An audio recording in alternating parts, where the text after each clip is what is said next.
18 horas. Notícias de Manaus, Amazonas, Brasil e do mundo. Agora na Mix.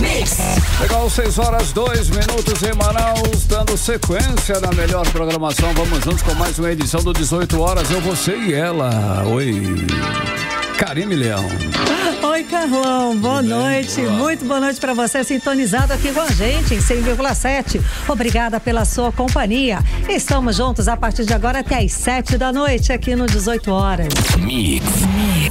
É claro, hein, ouvinte, estamos contando com a sua participação aqui no programa 18 horas. Participe conosco, acione aí o nosso WhatsApp, que é o 994887592. Tá valendo. É isso aí, manda um zap pra gente. A gente quer saber o que você pensa, a sua opinião a respeito dos assuntos que a gente aborda aqui no 18 horas. E vale também a sua participação para você que nos acompanha ao vivo pela live do YouTube.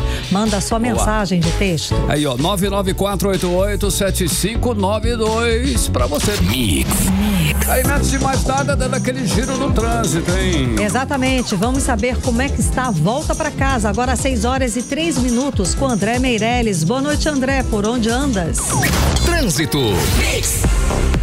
Muito boa noite, Karime, Carlão. Boa noite, você ouvinte que nos acompanha aqui na 100.7. Trânsito pela Zona Leste de Manaus, na Avenida Noel Núteus com Timbiras, próximo ao terminal de ônibus T3. Trânsito tranquilo por lá. Pela Zona Oeste, na Avenida Coronel Teixeira, próximo ao Comando Militar da Amazônia, no sentido centro-bairro, muitos veículos pela via. Vai deixando aí o trânsito carregado nesse momento, mas ainda assim é possível ter uma boa fluidez pelo local. Pela Zona Centro-Sul, na Avenida Maripiranga, próximo ao Hospital e Pronto-Socorro, 28 de agosto, trânsito com boa fluidez.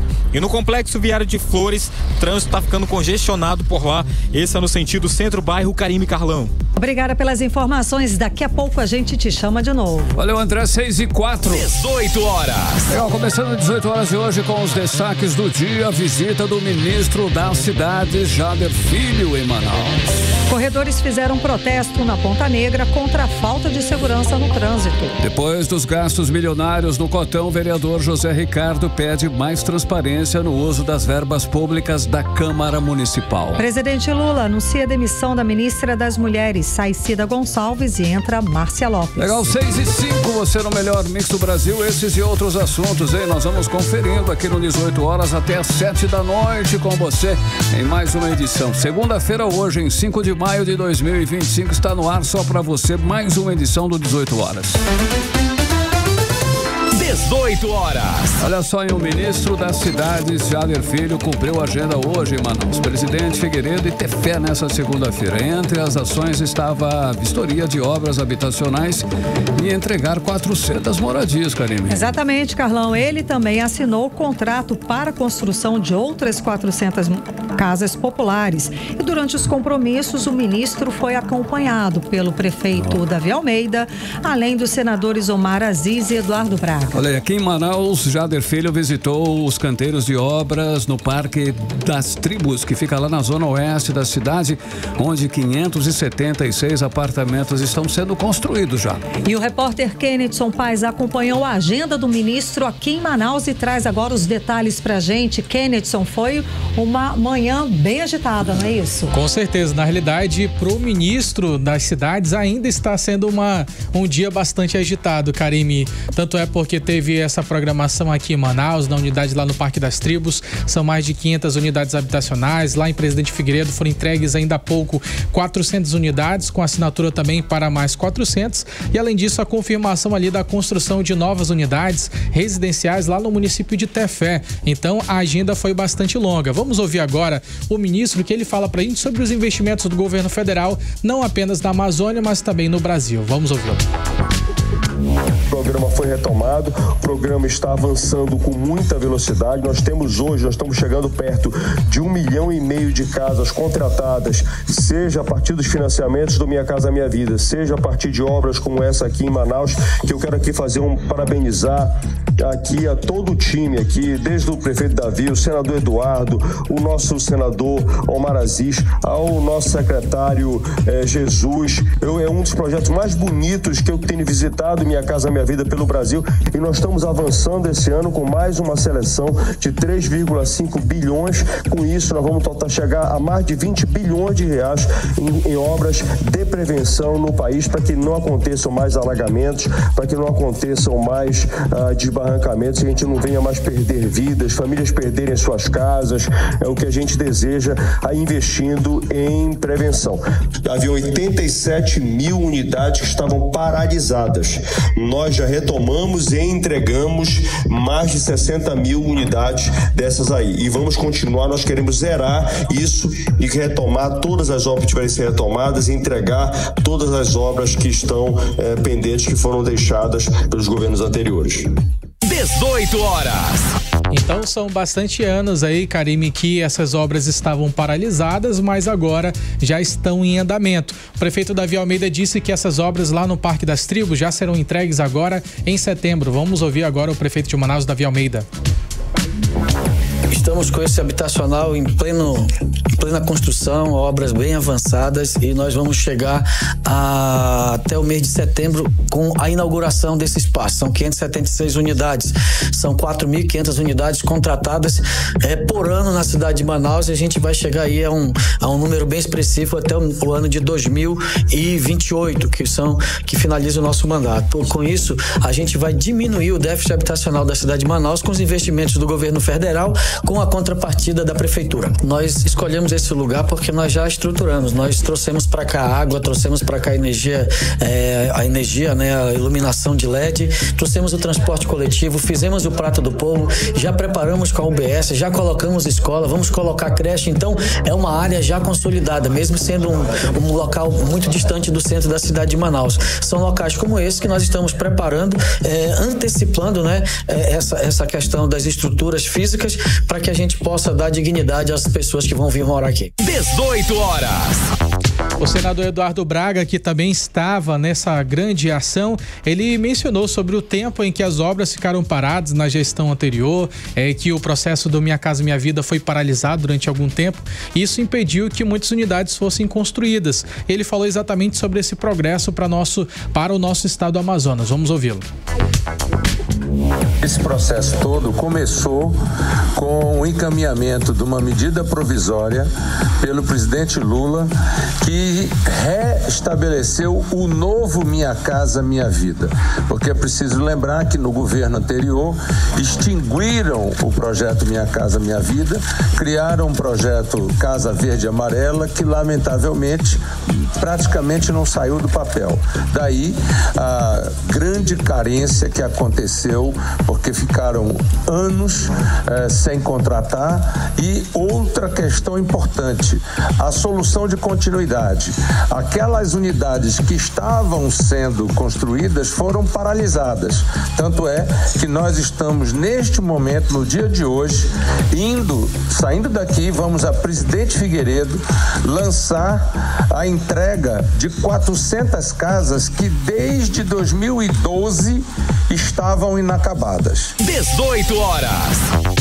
Segundo as informações do senador Omar Aziz, a previsão e a expectativa é de que eles consigam entregar pelo menos ali mais de 4.500 unidades habitacionais por ano, para poder reduzir um déficit que é um déficit negativo aqui para Manaus, é uma das capitais que tem o pior déficit por população, e reduzir esse número de 180 mil famílias em Manaus que estão nessa condição de vulnerabilidade. Vamos ouvir agora o senador.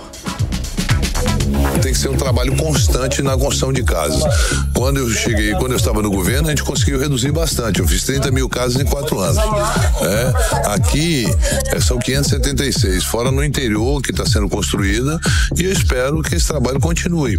Porque quanto mais casas, mais moradias a gente conseguir fazer, menos o déficit habitacional na cidade de Manaus, que tem muitas pessoas que são obrigadas, e ninguém vai morar, eu sempre digo, ninguém vai morar numa área de risco porque gosta.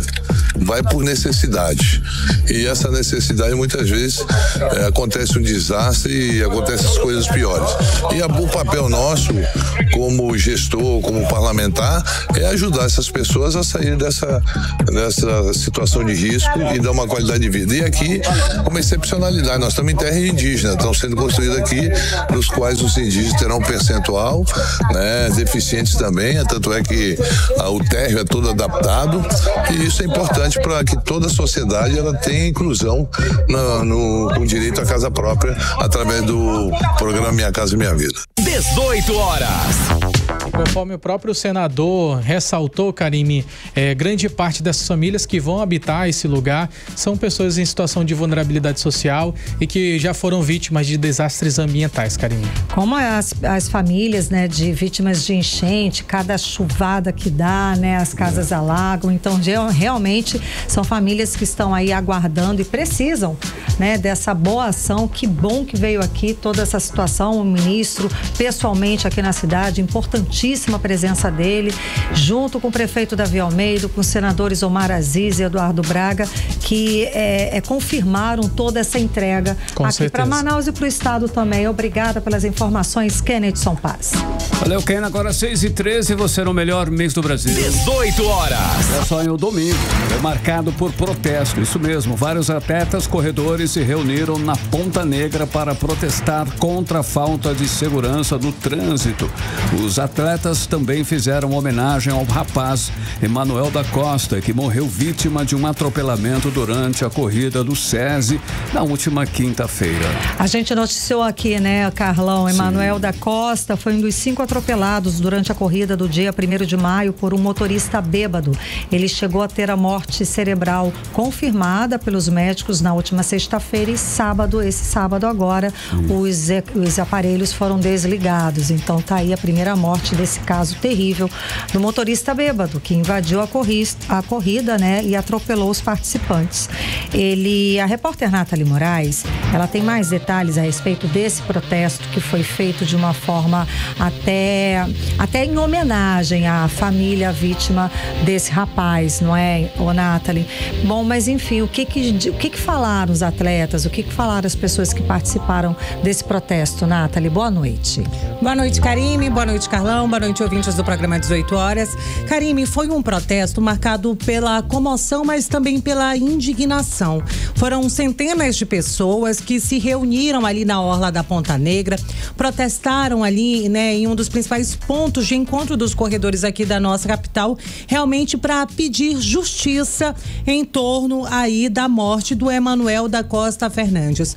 Levaram faixas, cartazes, camisas personalizadas e é claro que foi uma manhã também de muita emoção. Os participantes homenagearam ali a vítima e cobraram medidas mais rígidas no trânsito da nossa cidade. Os atletas que estavam ali no protesto relataram realmente o medo constante que é treinar nas ruas aqui da nossa capital, Karime. Em 2024, a nossa capital só perdeu para São Paulo no número de acidentes fatais. Olha só o quanto que esse número é assustador, né? Sem dúvida. Porque a gente está falando de uma capital onde tem mais de 10 milhões de pessoas e uma capital com 3 milhões de habitantes. Então, assim, é uma conta que realmente assusta. Sem dúvida. São números que chamam a atenção. Foram quase 300 mortes no trânsito.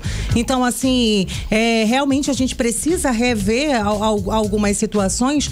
E os atletas que estavam lá no protesto, eles falaram aí desse medo constante de treinar nas ruas, pediram mais respeito aos espaços compartilhados e falaram desse sentimento de transformar a dor em ações mais precisas para que outras vidas não sejam perdidas. Afinal de contas, essa foi uma morte, Karime, que poderia ter sido evitada, porque a partir do momento que você sai de casa, consome álcool e pega o volante, você está ciente que você pode sim matar uma pessoa. A gente vai ouvir a fala do Fernando Souza, ele que é um atleta corredor de rua e participou aí desse ato.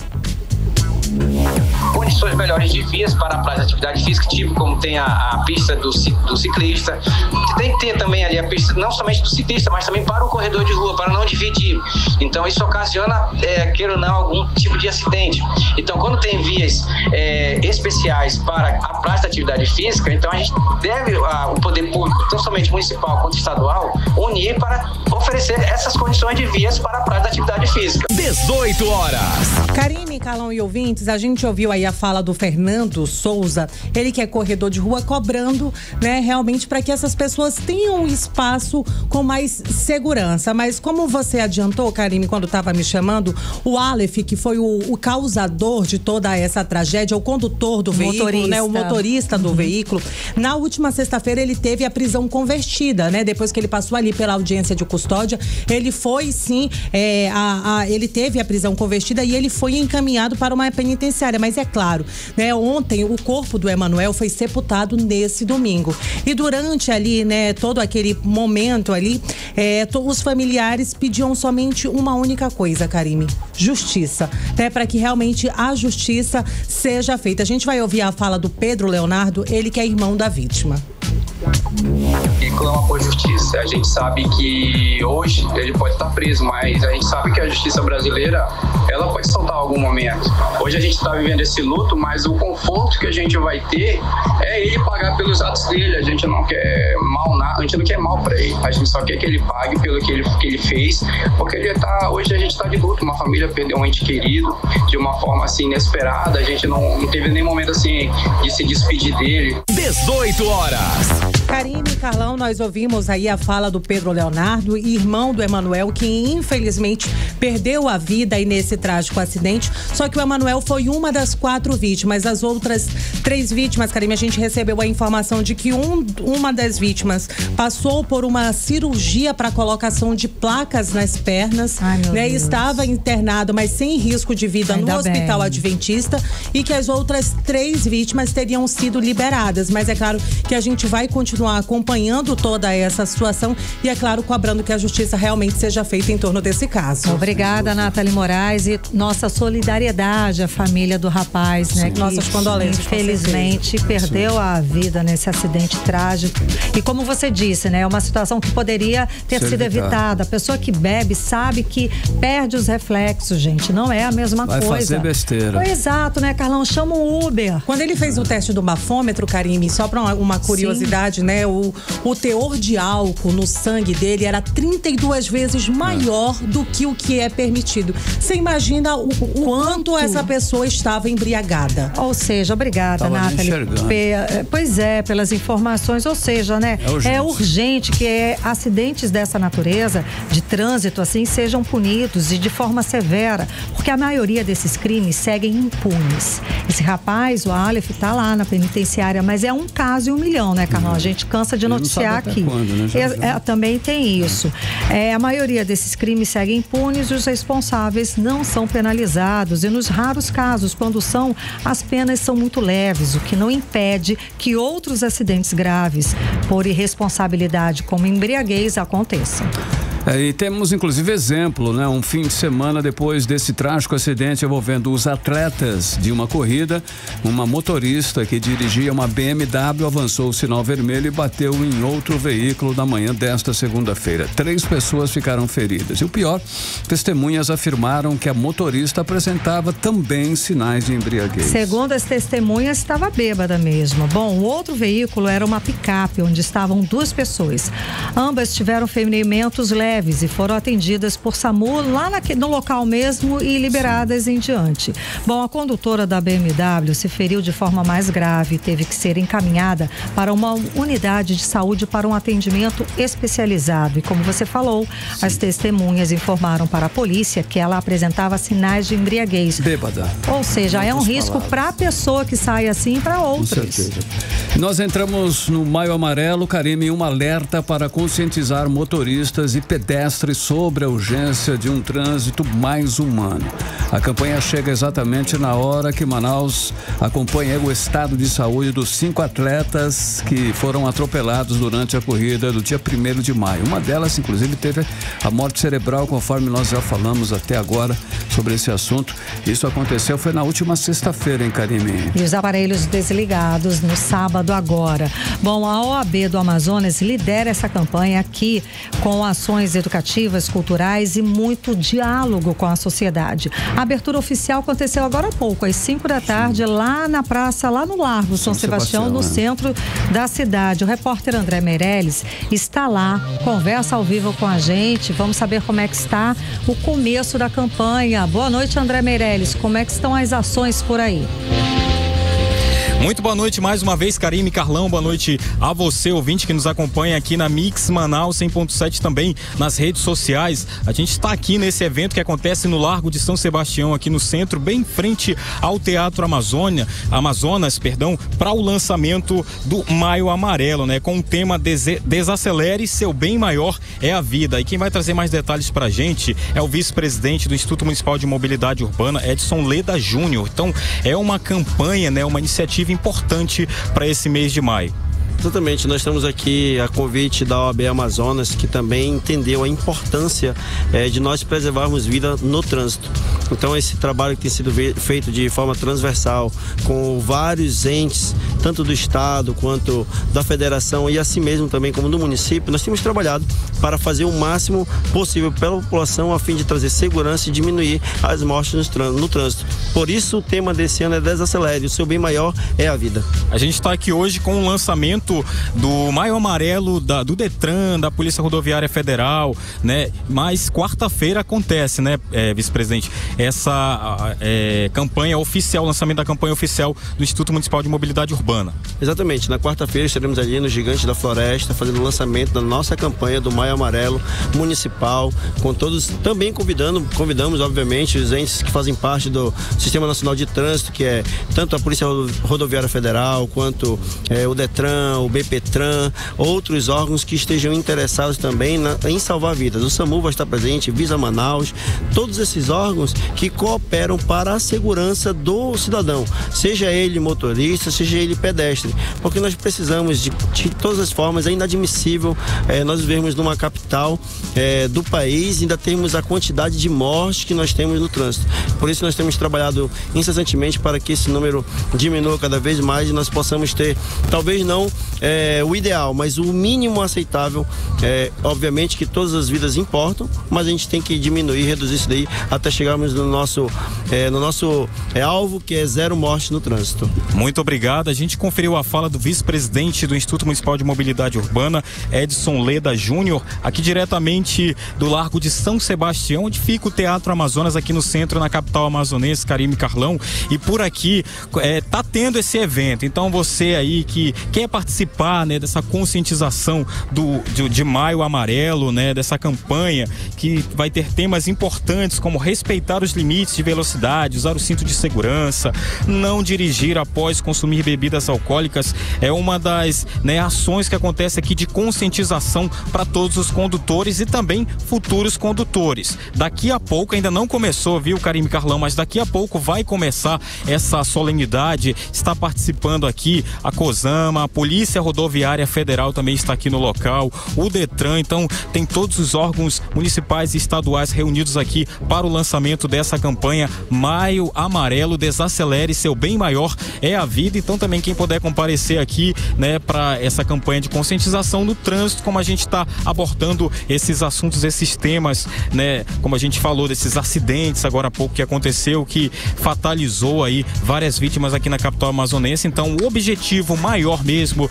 dessa campanha é para fazer essa conscientização aos condutores, aos motoristas também, que todos os dias estão nesse trânsito caótico, que a gente fala assim, que é o trânsito aqui da capital amazonense, porque se cada um fizer a sua parte, né, o trânsito de Manaus vai melhorar, não é verdade, Karime, Carlão? Sem dúvida alguma, André Meirelles, muito obrigada pelas informações, André, e é isso aí, tem que ter consciência, de campanha em campanha a gente consegue e amenizando, diminuindo e tentar zerar esse processo. Sensibilizar um ou outro já é alguma coisa, né, Carlão? Certo. Valeu, querido André Meirelles. Agora 6h26, você é o melhor mix do Brasil. 18 horas. Continua aí em 100,7, daqui a pouquinho você confere aqui no 18 horas, hein? Depois da farra com o dinheiro do Cotão, o vereador José Ricardo pediu mais transparência no uso das verbas públicas da Câmara Municipal de Manaus. Detalhes, hein? Daqui a pouquinho é o nosso assunto em instantes. 18 horas. Olha, os olhos do mundo católico estão voltados para Roma nesta semana. Começou a contagem regressiva para a escolha do novo Papa. O conclave que vai escolher o novo Papa começa quarta-feira. Exatamente, Carlão. Os 133 cardeais que vão escolher entre si o novo Papa já estão na cidade do Vaticano e a partir dessa quarta-feira, às 11h30 da manhã, horário de Brasília, eles se reúnem na Capela Sistina, a portas fechadas, para votar no sucessor do Papa Francisco. E a votação segue até que um dos nomes receba 2/3 dos votos. É ele quem assume o comando espiritual de cerca de 1,4 bilhão de católicos em todo o mundo. Carlão, mas o que está chamando a atenção nesse conclave é a presença forte da chamada Escola do Papa Francisco, um grupo de cardeais alinhados com a visão mais social, pastoral e ecológica do atual pontífice. Olha só, e nesse grupo, Karime e ouvintes, um nome brasileiro ganha destaque, que é o cardeal Leonardo Steiner, arcebispo aqui de Manaus. Segundo uma análise da agência Reuters, ele é cotado como um dos possíveis sucessores de Francisco. O nome dele está em destaque, exatamente, em todos os sites, em jornais, né? Nas reportagens especializadas que trazem os destaques, os nomes mais prováveis, Steiner está entre eles. E ele ficou conhecido pela atuação na Amazônia, defendendo os povos indígenas, a floresta e o diálogo interreligioso. Ele representa bem o espírito do pontificado de Francisco, voltando aos mais pobres e à preservação da criação. Ou seja, Karime, o conclave dessa semana pode não só apontar um novo Papa, mas também reafirmar a rota de transformação que Francisco iniciou. Quem sabe com um novo líder da Amazônia, né? Estamos aguardando e esperando. Agora 6h28. Mix. Você é o melhor mix do Brasil. Continue aí, participe conosco do programa 18 horas. Em 994887592 está valendo a sua participação. Política. Vamos lá, Carlão, vamos falar de política. Nathalie Moraes e Kennedson Paes já com a gente. Então, Nathalie, a Câmara dos Deputados votou hoje um projeto de lei que pode mudar a composição das bancadas estaduais na próxima legislatura. E o Amazonas está entre os estados que podem ganhar mais representantes. Explica pra gente. Boa noite mais uma vez, Karime, Carlão, ouvintes do programa 18 horas. Então, Karime, hoje não foi bem a votação. Eles começaram ali a fazer uma discussão e tanto, né? E aí, o que aconteceu? O presidente do Congresso Federal, o deputado Hugo Mota, do Republicanos, lá da Paraíba, colocou aí essa pauta em regime de urgência. Ou seja, nessa terça-feira a gente pode sim, né, realmente ter uma definição das regras de redistribuição das cadeiras. Mas por que isso, né? Afinal de contas, em 2026, a gente já tem de novo aí eleição e com toda essa situação, o Amazonas pode ganhar até mais 2 deputados federais. Esse projeto de lei, esse movimento, a gente pode dizer assim, atende aí uma cobrança direta do Supremo Tribunal Federal e o prazo está bem apertado, viu, Carlão, para que eles tomem essa decisão. O STF determinou aí que o Congresso tem até o fim do mês de junho para regulamentar aí toda essa mudança. Essa ordem veio com uma ação movida pelo governo do Pará, porque o que eles disseram? Poxa, os nossos estados estão crescendo, já são quase 30 anos sem nenhuma atualização e a gente não tem mais voz aqui no Congresso Federal, enquanto outros estados têm mais representatividade. E aí, como eu disse, na prática, o que está em jogo realmente é uma conta que pode mexer com a força política de vários estados, como o nosso Amazonas, que pode aí ganhar mais 2 cadeiras na Câmara Federal. E aí hoje a gente tem 513 parlamentares em Brasília, e aí esse número, Karime, pode chegar chegar até a 544, mas esse não é um número oficial ainda. A gente vai continuar, é claro, acompanhando todas essas discussões e atualizando os nossos ouvintes sobre essas novidades. Eu só imagino o tanto que vai aumentar o custo Brasil. Que loucura, situação, não é, mas, Carlão? Enfim, Kenilson, com você agora. Olha só, tem dança das cadeiras no governo Lula. O presidente, ele anunciou aí a demissão da ministra das Mulheres, que é a Cida Gonçalves. Era, né?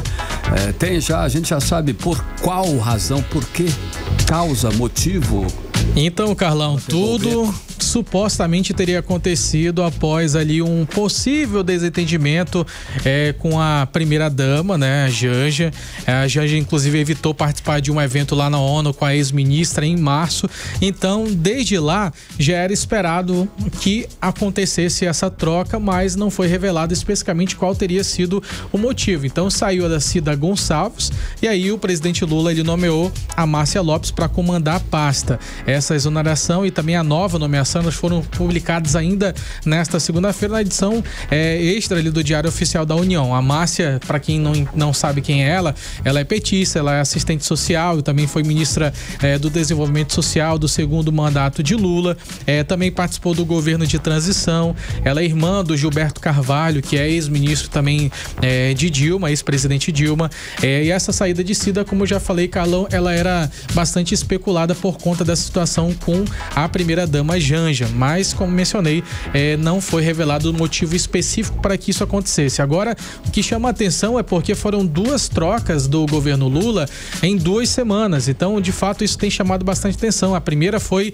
ali do primeiro escalão, a gente está falando que o Lula já exonerou o Carlos Lupe por conta daquela situação dos descontos irregulares de beneficiários do INSS, e aí entrou no lugar dele ali o Valnei Queiroz, do PDT. Então foram 2 trocas muito rápidas nessas últimas semanas, e com elas o Lula chega a 6 mudanças só em 2025 e 11 desde o início do governo dele, Carlão. É bastante mudança, não é não? Bom, tá certo. Vamos acompanhar, né? Nathalie, depois dos gastos milionários do Cotão, assunto que você trouxe aqui pra gente, o vereador José Ricardo pediu mais transparência no uso das verbas públicas, do dinheiro público, né, na Câmara Municipal de Manaus. Essa pressão pode mesmo resultar em algumas mudanças, mesmo que sendo discretas, ou vai ficar naquela história que o povo fala, só pra inglês ver? Só se a gente oferecer o troféu óleo de peroba lá na Câmara Municipal também, né, Karime? Porque é difícil, tá difícil. Olha, na última semana, Karime, Carlão e ouvintes, a gente falou aqui no 18 horas que só no mês de março os nossos excelentíssimos vereadores gastaram quase R$1,5 milhão de reais com o Cotão. E aí é claro que isso daí deu o que falar, porque lá na lista tiveram os vereadores que menos gastaram, entre eles o Zé Ricardo do PT, e ele não se eximou aí em criticar os colegas. Ele não citou nomes, tá, Karime, mas ele usou a tribuna, ele deu entrevista para diversos portais ele hablou muito mesmo, né? Ele disse que sobre a transparência e uso de verbas públicas, o que a gente tem que saber?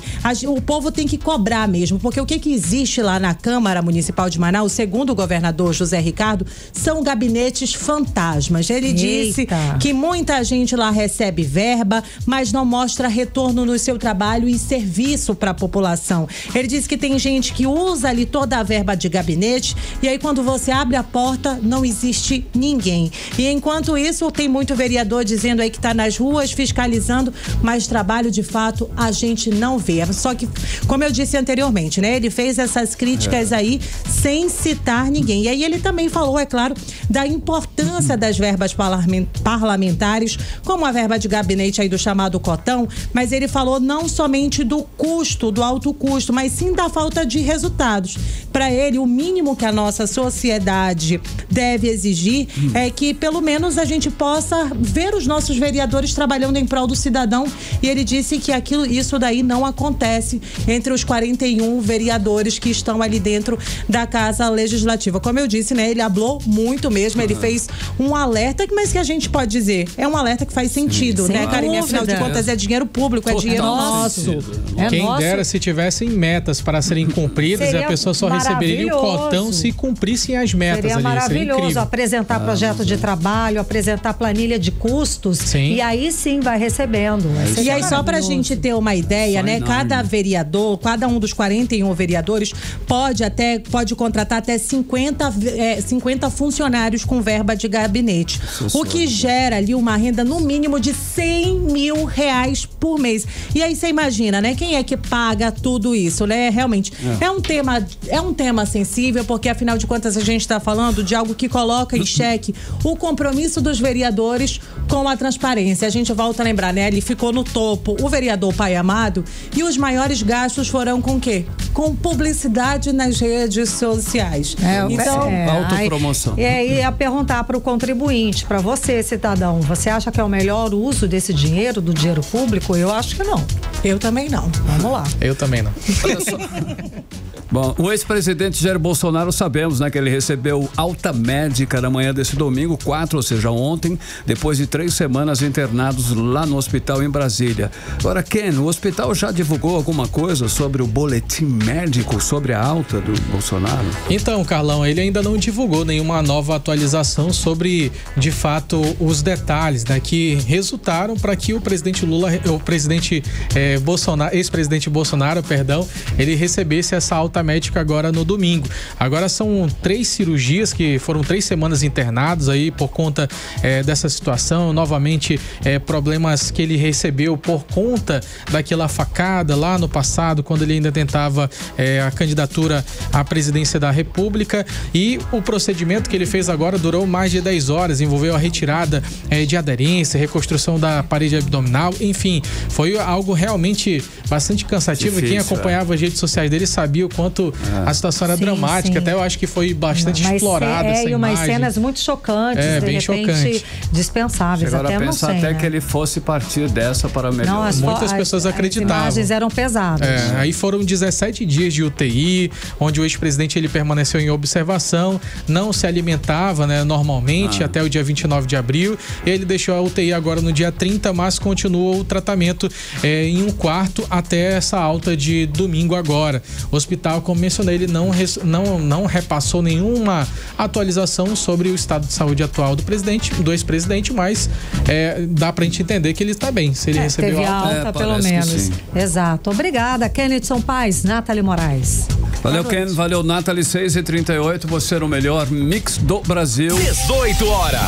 Olha só, morreu em Manaus na noite do último domingo, aos 94 anos de idade, o compositor do Boi Bumbá Caprichoso, Raimundo Nonato de Jesus Dutra, Karine. Nascido em 1930 em Parintins, Nonato de Jesus, aos 14 anos de idade, compôs Balanceou, Quero Ver Balancear, que mudou para sempre o rumo das toadas do Festival de Parintins. Olha, o corpo do compositor será velado na casa onde vivia em Manaus desde janeiro de 1985, que fica ali na Avenida Rogério Magalhães, número 77, núcleo 14, Cidade Nova 2. 6h39, você no melhor mix do Brasil. 18 horas. E daqui a pouco aqui no 18 horas, preço do litro da gasolina fica mais barato nas refinarias, mas o consumidor não sente nem o cheiro dessa redução. É o nosso assunto em instantes. 18 horas. Legal, agora conferindo a previsão do tempo, em tempo e temperatura. E é com ela, Vanessa Lima. Previsão do tempo. Boa noite, Karine e Carlão. Boa noite a você que acompanha a previsão do tempo aqui com a gente no 18 horas. E a segunda-feira foi bem quente e ensolarada na maior parte do dia aqui na cidade, né? No período da tarde a gente teve algumas precipitações de nuvens se formando, mas nós não temos previsão de chuva para a noite. E a temperatura vai continuar bastante alta. A gente pode ter um céu estrelado hoje à noite. E agora a previsão do tempo para amanhã, 6 de maio, terça-feira. Segundo o Clima Tempo, a terça vai ser um dia com céu parcialmente nublado nublado, com possibilidade de pancadas de chuva pela parte da tarde. Bom, com a alta umidade, a gente vai ter também uma temperatura bem alta, né? Maior do que a real, e pode ser sim uma terça-feira bem mais quente do que a segunda. Com a chuva da tarde, a noite vai ter um céu nublado e chuvas que podem ir esporadicamente até a madrugada. A temperatura nessa terça varia entre mínima de 24 e máxima de 31 graus. E a umidade relativa do ar fica em torno de 69 a 96%. Hoje é céu estrelado, é isso? Hoje é céu estrelado. Com uma certeza. Segunda-feira quente. Olha aí que beleza. Valeu, Obrigada, Vanessa Lima. Boa noite. 6h40, você no melhor Mix do Brasil, hein? 18 horas. Entrevista do dia. E o nosso entrevistado de hoje é o secretário municipal de habitação, Jesus Alves. Secretário, boa noite, seja bem-vindo ao programa 18 horas aqui nos estúdios da Mix, tudo bem? Muito bom dia, muito boa noite, Karime, muito boa noite, Carlão. Boa. Muito boa noite aos ouvintes da Mix. Estamos à disposição para ajudar naquilo que for necessário. Então, Manaus foi destaque agora na visita do ministro Jader Filho, nós falamos no começo do programa. E vai ser uma das primeiras capitais a receber novas unidades do Minha Casa Minha Vida. Quem vai ser contemplado nessa primeira entrega que está prevista agora para setembro desse ano, não é isso, secretário? É importante que se diga que desse Minha Casa Minha Vida 2.0, ou seja, dessa nova roupagem, Manaus é a cidade que está mais adiantada com relação às obras. Opa. Isso é que fez com que o ministro viesse em Manaus para verificar aquilo que está sendo feito aqui. Há que se dizer também que na ocasião da seleção, Manaus foi a capital do país que primeiro colocou os projetos com relação ao Minha Casa Minha Vida. Isso é importante. E o ministro teceu vários elogios com relação não apenas à diligência, como foi tratado o programa habitacional aqui em Manaus, como também com a qualidade do empreendimento que aqui está sendo executado. Inclusive, a ponto de dizer que possivelmente Manaus receberia um prêmio pela arquitetura, pela maneira como nós tratamos o tema da habitação popular. Para algumas pessoas, fazer de qualquer jeito para quem é de baixa renda, tá tudo bem. Pra gente não. Sim. O prefeito Davi Almeida deu uma orientação muito específica com relação a isso, e a gente está fazendo um empreendimento, que é o faixa 1, mas com cara de faixa 2 e faixa 3, que são categorias melhores. Boa. E a gente inicia agora a seleção desses beneficiados. Você imagina a dificuldade aonde temos um cadastro hoje que chega a 183 mil pessoas que querem uma habitação, diante de um déficit habitacional de quase 120 mil pessoas, ter que selecionar apenas 4.700. Difícil essa lista. Né? Inclusive, secretário, vocês vão dar prioridade, por exemplo, para quem vive em área de risco e aqueles também que perderam, né, tudo, por exemplo, em desastres ambientais. Essas pessoas estão de alguma forma sendo beneficiadas nesses projetos ou não? Exatamente, Carlão. Nós temos alguns desastres lamentáveis que aconteceram aqui em Manaus, e fruto desse desastre nós fizemos alguns acordos, inclusive mediado pela Defensoria Pública, aonde nós iremos destinar algumas dessas unidades habitacionais para essas pessoas. Sim. Eu cito em especial aquele lamentável episódio do Pingo d'Água no Jorge Teixeira, cito o episódio lamentável da Redenção. Recentemente também tivemos aquele desastre na Fazendinha. Temos também aquele incêndio que houve no bairro do Céu. Então, a gente está fez o dever de casa lá atrás, fizemos o cadastro, colocamos como prioritário. Sim. E iremos destinar algumas das habitações para essas pessoas. Mas também existem outros grupos que precisam ser representados. Tanto quanto, né? Você imagina, Karime e Carlão, que desse número que eu falei de 180 mil pessoas cadastradas, 45 são mães solos. Olha aí. Olha que são coisa. Mulheres que são chefes de família e que batalham e que lutam. E note que coisa difícil. Lamentável. Depois que a gente faz o diagnóstico, nós temos um espelho real da sociedade. A maior parte delas foram abandonadas pelos seus companheiros e não tem condições de ir para o mercado de trabalho. Porque tem que cuidar dos filhos. Tem que cuidar dos filhos.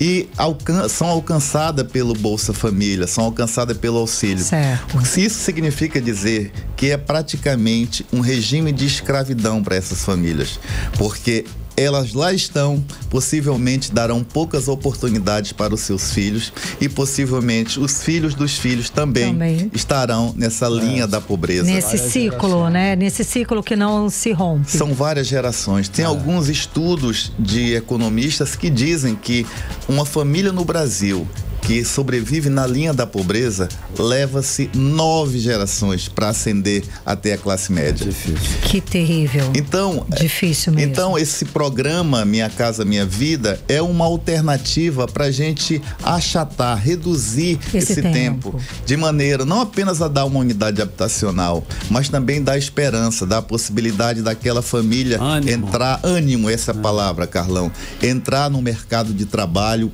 começar a se desenvolver e em gerações futuras nós temos um cenário diferente. O cidadão que está ali trabalhando, contribuindo com a economia da cidade, do país, claro, né? Porque olha a inversão dessas polaridades. As pessoas falam a respeito da violência, falam a respeito das ocupações irregulares, falam a respeito do baixo atendimento em saúde, mas a gente não vai para a matriz do que causa isso. Que é o maior programa, o que é a questão social. Sim. Que são as famílias que são colocadas, às vezes, como invisíveis na sociedade. Nós temos em Manaus hoje 270 mil pessoas que sobrevivem do auxílio, que sobrevivem de auxílios. E a palavra é essa, sobrevivem. Sobrevivem, né? De auxílio. Note, se um salário mínimo seria teoricamente o necessário para uma família se alimentar, habitar, se vestir, educar, transportar e também se divertir, e sabemos que não dá para fazer isso com o salário mínimo, você imagine com a média desse ganho, que no Bolsa Família e no Amazonas é cerca de R$774.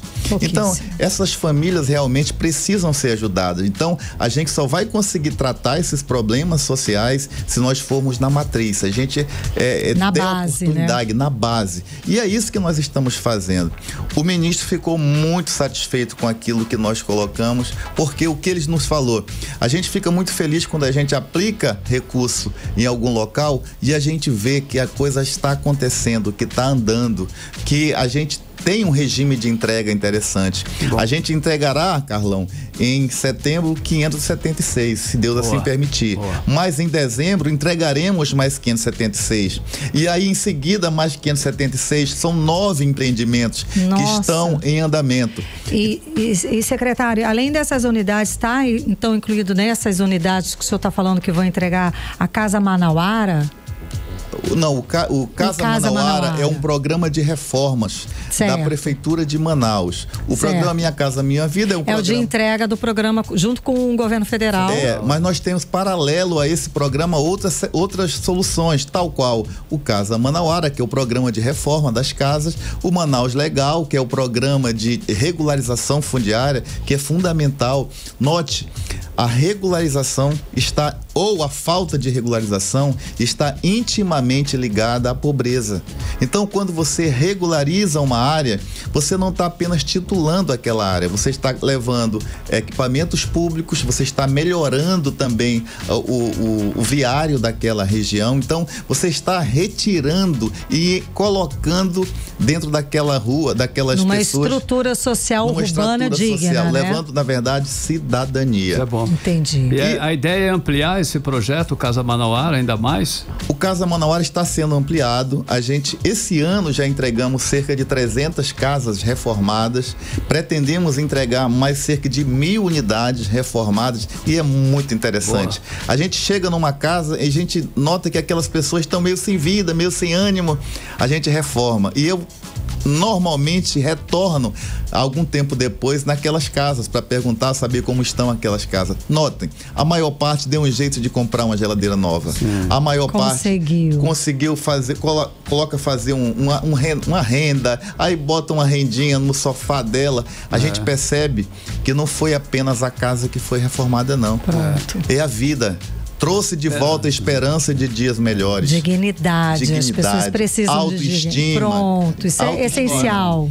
E o outro programa, que é o de bairro planejado, que é o programa Manaus Minha Terra, que vai entregar loteamentos, não apenas, olha, entra naquela terra ali e te vira, não se trata disso. Se trata de entregar uma área específica de 180 metros quadrados, já prevendo e entregando tanto abastecimento de água, como abastecimento de luz elétrica, como de esgoto, enfim, a gente está trabalhando para construir um programa habitacional sólido e que vá de encontro a esse grande déficit habitacional que existe em Manaus, que não é uma conversa. Nós precisamos ajudar essas pessoas. Sim. Se não ajudarmos essas pessoas, a sociedade como um todo acaba padecendo. Por quê? Por vários tipos de mazelas sociais. Daí, como o senhor estava explicando, é um ciclo de pobreza que não se recupera fácil, só 9 gerações, e que é como se toda a sociedade fosse puxada para baixo. Exatamente. Secretário, para a gente encerrar, dá para dizer que com essa união entre prefeitura e governo federal, a cidade está virando aí uma página no combate a esse déficit habitacional? Pode-se dizer isso? A gente tem esperança com relação a isso? Carlão, eu poderia dizer que virando uma página seria um grande sonho a ser realizado, mas eu diria que dando importantes passos, porque note, se nós entregarmos em todas as soluções de bairro planejado, de Minha Casa Minha Vida, de reforma, a média de 15 mil unidades por ano, olha o número. Eu vou estar atendendo um pouco mais que 10% do que eu preciso. Então, é uma longa jornada, mas nós precisávamos iniciar. E estamos fazendo isso de uma maneira muito diligente, com muita esperança no coração, com muita fé em Deus de que o amanhã para Manaus vai ser o melhor. Beleza. Que maravilha. Boa. Secretário, muitíssimo obrigada pela sua presença hoje aqui no 18 Horas. Que Deus abençoe a todos nós. Valeu. Amém, obrigada. Nós conversamos com o secretário municipal de Habitação, Jesus Alves. Hora 6h51, você no melhor mix do Brasil. 18 horas. Olha só, o aplicativo do WhatsApp vai deixar de funcionar em iPhones mais antigos. Atenção, hein? Aquele seu iPhonezinho tá na hora de trocar. Com o iOS abaixo de 15.1 a partir de hoje. Segunda-feira, Karine. Vai ser o fim do mundo para muita gente, hein, Carlão? O repórter André Meirelles explica mais a respeito do assunto agora pra gente. Boa noite, André. Olha, até o iPhone 6 Plus não é possível mais usar o aplicativo WhatsApp a partir dessa segunda-feira, dia 5 de maio, porque a última atualização para esses smartphones ficaram parados na versão 12 do iOS. Já os iPhones 6S em diante, que ainda recebem atualizações superiores ao exigidos pela Apple, que é a versão 15.1 em diante, precisam ser atualizadas para continuar com a utilização do WhatsApp. Para os iPhones que ainda recebem essas atualizações superiores ao 15.1, basta você ir no ícone geral, em ajustes, depois geral, atualização de software, e se ainda não estiver na última versão para os iPhones a partir do 6S até o 7 Plus, tem que atualizar para o 15.8.3, que ainda está disponível até o iPhone 7 Plus. E aí é só atualizar e pronto. E no momento, segundo a central de ajuda do WhatsApp, não há alterações para quem usa Android. O requisito continua sendo o Android 5.0 ou superior. Segundo a Meta, a medida é comum no setor tecnológico. Volto com vocês. Obrigada pelas informações, André Meirelles. Valeu, André. 6h53, você no melhor mix do Brasil. 18 horas. Economia. Agora, conferindo os indicadores econômicos de hoje, o dólar fechou em alta de 0,63% aos R$ 5,68. O euro fechou em alta de 0,73%, cotado aos R$ 6,43. Já o Bitcoin fechou em queda de menos 1,24% aos R$ 537.107. E o Bovespa fechou em queda de 1,26% aos 133.430 pontos. E o último navio da temporada de cruzeiros 2024-25 chegou hoje em Manaus. Mais de 400 turistas desembarcaram no nosso porto. Estão encantados com a nossa região. A repórter Vanessa Lima traz mais detalhes a respeito dessa temporada. Boa noite, Vanessa. Essa temporada foi um sucesso. Boa noite, Carlão, Karime, boa noite a você que acompanha as notícias aqui no 18 horas. E ao todo, 14 navios passaram pelo Amazonas e mais de 18 mil visitantes conheceram os principais atrativos turísticos da nossa região, que é exuberante, não é mesmo? Bom, para marcar o encerramento da temporada de cruzeiros, o 14º navio, o Hanseatic Nature, vindo de Letícia, na Colômbia, chegou a Manaus nesta segunda-feira, com mais de 400 turistas que puderam conhecer a nossa região e ficaram maravilhados com a proximidade da natureza e a nossa rica biodiversidade. O austríaco Tono Heinemann disse que foi fantástico, adorou ver os botos e que a viagem foi muito interessante. Fantastic! We saw so many different animals. This was fantastic. Dos mais de 18 mil turistas contabilizados, mais da metade são visitantes dos Estados Unidos, seguidos do Reino Unido, do Canadá e da Austrália. E segundo o calendário dos cruzeiros 2024-2025, o navio MS Náutica abriu a temporada em novembro de 2024 e o cruzeiro Hanseatic Nature foi o último do período a atracar no porto de Manaus. Com o sucesso da temporada, o turismo do Amazonas já se prepara para receber novos visitantes na próxima temporada que vem aí. Volto com vocês agora no estúdio. Beleza, valeu Vanessa Lima em 100,7. 18 horas. Olha só, o preço da gasolina despencou na refinaria, mas o preço nas bombas segue nas alturas. A refinaria da Amazônia já reduziu o preço 12 vezes só esse ano. Se fosse 12 aumentos, já teria aumentado 12 vezes. Mas na mesma hora, né, Carlão? Hora. Então até agora a gente continua... Não vimos nada, nem o cheiro dessa redução nas bombas. A repórter Nathalie Moraes, ela foi em busca de respostas e volta a conversar com a gente aqui ao vivo no 18 horas. Então, Nathalie, cadê? Alguém conseguiu explicar essa mágica? Como é que, como o Carlão falou, quando aumenta, o aumento é imediato para o consumidor e quando diminui, a gente não vê nem o cheiro? Boa noite mais uma vez, Nathalie. Boa noite, Karime. Boa noite, Carlão. Boa noite, ouvintes do programa 18 horas. Olha, Karime, o que os especialistas me falaram é no mínimo revoltante. É revoltante porque eu falei com economistas e especialistas e todos apontaram ali para a mesma suspeita. Um possível cartel entre os postos de combustíveis aqui em Manaus. Jura? Né, assim, tipo, é aquela coisa. O Procon fala, né, pede ali, cobra, fala que vai autuar, dá um prazo de 10 dias para que todos os empresários possam ali trazer as explicações, mas o fato é, Karime, é que a gente nunca vê o desdobramento disso aí, né? A gente nunca tem uma resposta do Procon, do Ministério Público. E aí, qual foi? Né? Afinal de contas, a prática a gente não tem como provar, porque a gente não é perito, né? Mas a suspeita dos especialistas é a mesma que nossa, que combinação de preço é crime, inclusive, né? É crime que pode gerar penalidade. E é exatamente isso que a gente vai ouvir agora na fala da economista Denise Kassama.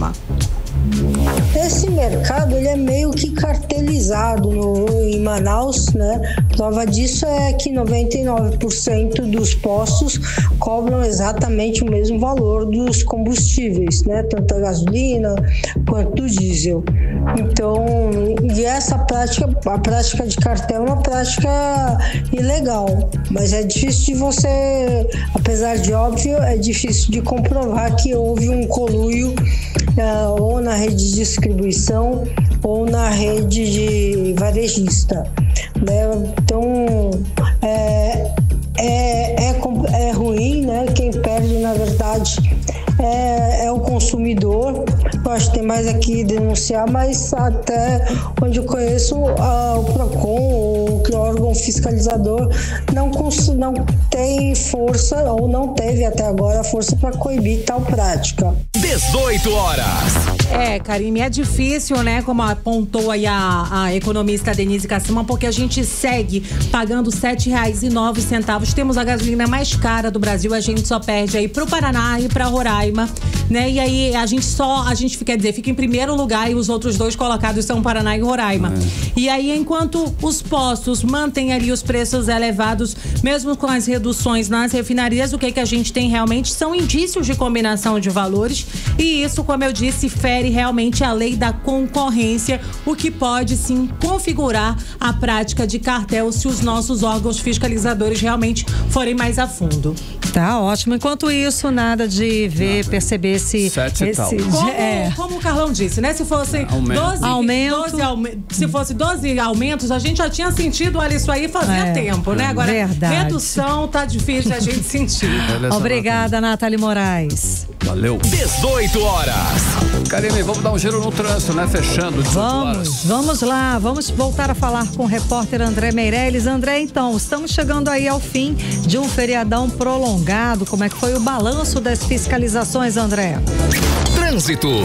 Boa noite, mais uma vez, Karine, Carlão, você ouvinte. Enquanto a gente fala aqui, a gente também tem as imagens aqui nas redes sociais do trânsito aqui pela Avenida Brasil, que está com essa retenção devido ao semáforo próximo à Prefeitura de Manaus. 19 veículos que operavam transporte rodoviário intermunicipal de passageiros irregularmente foram autuados durante a ação de fiscalização da Arcepan, que é a Agência Reguladora de Serviços Públicos Delegados e Contratados do Amazonas, que aconteceu na rodovia M010, uma das principais saídas. Entre aí os veículos notificados estavam 13 ônibus, 5 micro-ônibus e um táxi, todos aí atuando na modalidade de freteamento eventual sem a devida autorização da Arcepan, né? Também teve a operação do Detran aqui no Amazonas, né, que por meio da equipe de fiscalização registrou 117 casos de alcoolemia entre os dias 2 e 4 de maio. Os números, né, inclusive impressionam, né? Porque teve aí a falta de uso de capacete de segurança, a direção sob efeito de álcool, foram um dos problemas mais graves registrados aí durante essa fiscalização, Karine, Carlão. Você separou alguma sonora pra gente? Você conversou com o pessoal lá da Arcepan? André Meirelles. Exatamente, a gente tem a fala do diretor-presidente da Arcepan, Ricardo Lasmar. Durante a ação de fiscalização na rodovia AM010, uma das principais saídas de Manaus, a operação contou com o apoio do Departamento Estadual de Trânsito e integra as atividades da operação Viagem Segura Dia do Trabalhador. Nosso compromisso é garantir que apenas operadores devidamente cadastrados e vistoriados possam prestar esse serviço. 18 horas. E falando aí sobre, né, também essa campanha de... Acabou, André, caiu. 2 veículos em pane mecânica aqui no local. Ah, tá ótimo. Valeu, então, muito obrigada pelas informações, André Meirelles. Valeu, André. 18 horas. Seguimos direto para o editorial 18 horas. Editorial 18 horas. Olha, grave também no Amazonas o escândalo dos descontos ilegais de aposentados e pensionistas do INSS. No estado, 100% dos entrevistados pela Controladoria Geral da União disseram que não autorizaram descontos para a entidade.